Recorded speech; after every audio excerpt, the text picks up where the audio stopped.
Politics एक perception का बहुत बड़ा खेल है। क्या आपको लगता है ये राम मंदिर के परसेप्शन में जिस तरह से दिग्विजय सिंह का बयान आया, विपक्ष के नेताओं का बयान आया, स्वामी प्रसाद मौर्य का बयान आया, या फिर और कुछ कांग्रेस के नेताओं का, एक कर्नाटक के मंत्री हैं उनका बयान आया, उस सब का नुकसान हो रहा है आपका क्योंकि गठबंधन है इंडिया अलायंस, इसलिए मैं सवाल पूछ रहा हूं आपको। इंडिया गठबंधन जीत के आधार पर बनने जा रहा है जी। इंडिया गठबंधन और पीडीए हमारी रणनीति भारतीय जनता पार्टी के एनडीए को हराएगी, पीडीए एनडीए को हराएगा और पीडीए ही हमारी रणनीति है। अगर इंडिया गठबंधन का कोई लीडर कुछ बोल रहा है हमें उस पर टिप्पणी नहीं करनी, लेकिन हमारी रणनीति अगर कोई है तो वो पीडीए रणनीति है। लेकिन बीजेपी बार बार कहती है कि समाजवादी पार्टी और इंडिया अलायंस तुष्टीकरण की पॉलिटिक्स करते हैं, यानी पॉलिटिक्स ऑफ अपीजमेंट जिसे कहते हैं। मैं आपसे कह रहा हूं और जितने भी हमारे दर्शक यहां बैठे हैं या आपके चैनल के माध्यम से देख रहे होंगे जी, समाजवादी पार्टी डेवलपमेंट की पॉलिटिक्स करती है और डेवलपमेंट की पॉलिटिक्स इसलिए करती है क्योंकि इससे लोगों का जीवन बदलेगा, लोगों के घरों में खुशियां आएंगी, लोगों का भविष्य बनेगा। मैं जहां से शुरू बात की थी मैं बात वहीं पहुंचा देता हूं कि जिस जगह हम यहां बैठे हैं ये हाईटेक अंसल सिटी है, ये कभी नेताजी और समाजवादी पार्टी की बनाई हुई है। इसके दाएं बाएं मेदांता हॉस्पिटल है जहां पर बहुत सारे लोगों का जीवन बच रहा होगा। जी, मैं ये कहता हूं कि मेदांता के बराबर अगर भारतीय जनता पार्टी ने कोई एक अस्पताल बनाया हो तो बता दो, आप कोई एक अस्पताल बनाओ तो बता दो। इसी के बाईं तरफ अगर आप चला जाओगे तो वो कैंसर इंस्टीट्यूट है। इट्स ए रिसर्च इंस्टीट्यूट जहां पर कैंसर की रिसर्च होती, इलाज होता, जो हमारा गरीब है उसको समय पर इलाज मिलता, सस्ता इलाज मिलता, वो कैंसर इंस्टीट्यूट बनी है जी। उसके आगे बना है एचसीएल, लखनऊ में ट्रेनिंग इंस्टीट्यूट बनाना, और एक ऐसा ट्रेनिंग इंस्टीट्यूट जो 12th के बाद, इंजीनियरिंग के बाद अगर बच्चे अपना भविष्य बनाना चाहें तो वहां ट्रेनिंग कर सकते हैं, बाद में उनको जॉब मिल जाएगा। उसके आगे ट्रिपल आईटी बना है। ट्रिपल आईटी बहुत कम प्रदेशों में है या वो इंस्टीट्यूशन इस तरह की हैं जो बहुत कम बनी है। एक स्टेडियम भी वहां पे बना हुआ है जो देश का सबसे सुंदर स्टेडियम है और वो एक ऐसा स्टेडियम है जहां इंडिया को जिताता है वो स्टेडियम। जी जी, आप एक सड़क पे चले जाएं बाईं तरफ, 5 लाख प्रोक्योरमेंट का मिल्क का प्लांट लगा है पराग का। उसके बगल में लगा है 5 lakh litre per day procurement का अमूल का प्लांट। ये मैंने जितने नाम लिखे हैं या जितने मैंने नाम बताए हैं, अगर एक भी इसके बराबर भारतीय जनता पार्टी ने काम किया हो तो बता दो। और ये विकास मैंने केवल 1 किलोमीटर का बताया है। मैंने आप कह रहे हैं कि 1 किलोमीटर, अगर 1 किलोमीटर में आपको भारतीय जनता पार्टी का एक भी काम इसके बराबर दिखाओ तो हमें बता दो आप। नहीं, आप कह रहे हैं कि ये 1 किलोमीटर का विकास हुआ है। बीजेपी कहती है हमने काशी का विकास कर दिया, हमने अयोध्या का विकास कर दिया, हम मथुरा का विकास करेंगे, और वो एक गाना है ना, जो राम को लाए हैं हम उनको लाएंगे, और एक गाना वो भी है। जी बताइए। सिया कह गए राम को, क्या वो गाना है बहुत पुराना, रामचंद्र कह कलयुग आएगा, रामचंद्र कह गए सिया से ऐसा कलयुग आएगा। रामचंद्र जी कह गए सिया से ऐसा कलयुग आएगा। मैं अगली लाइनें नहीं सुनाना चाहता हूं, सुना दीजिए, क्योंकि मैं गाना नहीं आता है। अच्छा, आप चलिए अब अगर वो बात आपके गाने की बात सही है तो उस गाने की भी हर बात सही है।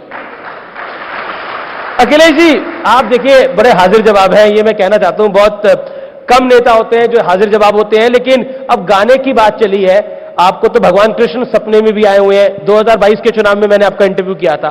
अब मैं आपसे जानना चाहता हूं, रिसेंटली कौन से भगवान सपने में आए? प्रभु राम तो नहीं आए?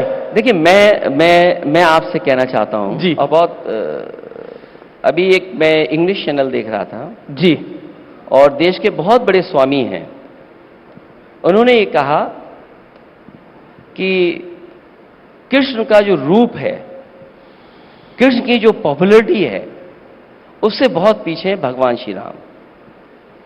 और मैं आपको बता दूं, मैं भगवान श्री राम में भी कृष्ण देखता हूं और भगवान श्री कृष्ण में भी राम देखता हूं। अगर आपको फर्क नजर आता हो तो बता दो आप। तो ये जो आप तर्क देते हैं जी, ये तर्क कहीं स्टैंड नहीं करता है। हम पॉलिटिकल लोग हैं, हमें जनता चुन करके भेजती है। हमारी जिम्मेदारी है कि वो काम करें जिससे लोगों का जीवन बदले। आप संस्कृति को नष्ट करके नई संस्कृति बना रहे हैं। मैं उस बहस में नहीं जाना चाहता हूं। आप काशी के लोगों से पूछो कि जो हमारे पौराणिक और न जाने कितने सदियों पुराने मंदिरों को तोड़ दिया गया, क्या हम उनका संरक्षण नहीं कर सकते थे? क्या हम उस संस्कृति का संवर्धन नहीं कर सकते थे? और यही है, क्या और शहरों में नहीं हुआ? तो हमारी जिम्मेदारी ये बनती है कि जो हमारी पुरानी पीढ़ी ने संस्कृति दी है, उस संस्कृति को हम कैसे आगे लेकर के जाएं। क्या उस पर रिपोर्ट्स नहीं है? इसलिए उस बहस में मैं नहीं जाना चाहता हूं। हमारी जिम्मेदारी है लोगों का जीवन बदले। जो बात मैंने पहले कही आपसे कि अगर 1 किलोमीटर में कहीं विकास बीजेपी का दिखाई दे रहा हो तो बता दो आप। और फिर देश में जी एक्सप्रेस वे बन रहे हैं। मैं देखता हूं कि गारंटी हर चीज की दी जा रही है। मोदी जी गारंटी दवाई की, गारंटी इलाज की। आप जाइए किसी इंस्टीट्यूट में चले जाइए सरकारी में, गरीब का क्या हाल है। न दवाई मिल रही है, न उसका इलाज है। और मैं आपसे दावे से कह सकता हूं, आप कभी इमरजेंसी में चले जाएं, आपका मरीज एडमिट नहीं होगा। लाखों लाख लोग भटकते हैं हर दिन, उन्हें सही इलाज मिल जाए। फिर किस बात की आप गारंटी दे रहे हैं? आपने कहा जी कि निवेश आएगा उत्तर प्रदेश में। ये तो एक टेंट लगा है, टेम्परेरी टेंट है, जिसमें हम और आप सब बैठे हैं। यहां पर डिफेंस एक्सपो हुआ था, कई हजार करोड़ रुपए खर्च हुए होंगे। चाहे वो डिफेंस एक्सपो हो, इन्वेस्टमेंट मीट हुई हो। जमीन पर क्या उतरा? जो इन्वेस्टमेंट मीट के बहाने उद्योगपति बुलाए गए थे, वो उद्योगपति गुजरात भी गए, वो उद्योगपति आपके दूसरे प्रदेशों में भी गए। आप ये बताइए, 3 साल सरकार के होने वाले हैं, दिल्ली की सरकार के 10 साल से क्या इंसेंटिव मिला जिससे कोई उद्योग लग गया हो? क्या इंसेंटिव दिया जिससे कारखाने लग गए हों? जो मुख्यमंत्री जी कहते हैं कि 40 लाख करोड़ के एमओयू हुए, जमीन पे क्या उतरा? और फिर इस उत्तर प्रदेश की जनता के साथ भेदभाव क्यों? सरकार दावा करती है कि सबसे बड़ा एक्सप्रेसवे बन रहा है, बंबई से लेकर के हम दिल्ली को जोड़ रहे हैं, वो 1 लाख करोड़ का एक्सप्रेसवे है। गुजरात को जोड़ने वाला वो कई हजार करोड़ का है। पंजाब से गुजरात जोड़ने वाला कई हजार करोड़ का है। जिस उत्तर प्रदेश ने सरकार बनाई हो, जिस उत्तर प्रदेश ने सबसे ज्यादा लोकसभा सांसद जिताए हो, जिस प्रदेश ने प्रधानमंत्री दिया हो, बताओ उसको दिल्ली वालों ने एक एक्सप्रेसवे नहीं दिया? एक एक्सप्रेसवे दिया हो तो बता दीजिए। लेकिन आप इतनी बात बोल रहे हैं, लेकिन 2022 के चुनाव में बीजेपी की सरकार रिपीट हुई और अब 2024 का लोकसभा चुनाव आ रहा है, तो नरेंद्र मोदी कह रहे हैं कि एक ही गारंटी है जो देश में चलती है, वो है मोदी की गारंटी। 2023 में 5 विधानसभा चुनाव हुए, 3 में भारतीय जनता पार्टी जीत के आई। हिंदी पट्टी पूरी बीजेपी के कब्जे में है अभी। ये चुनाव जीतना और जनता के लिए काम करना दोनों अलग विषय हैं। बीजेपी मास्टर है मैनेजमेंट में, काम में नहीं है मास्टर। जमीन पे काम क्या है? महंगाई कहां पहुंच गई? आपने कहा कि नोटबंदी के बाद भ्रष्टाचार नहीं होगा, काला धन नहीं होगा। कानपुर वाले इत्र व्यापारी जो बीजेपी का था, उस पर 250 करोड़ रुपए निकला, उसका रिकॉर्ड तोड़ दिया। छत्तीसगढ़ में 350 करोड़ रुपए निकला कैश। नहीं,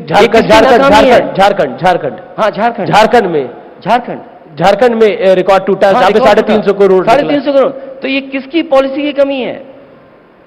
किसकी गलती है? आपने कहा कि नोटबंदी के बाद काला धन नहीं इकट्ठा होगा। आज मार्केट में सबसे ज्यादा कैश फ्लो कर रहा है, कैश फ्लो कर रहा है। कोई भी प्रॉपर्टी आप खरीद लें, बिना काले धन के आप प्रॉपर्टी नहीं ले सकते।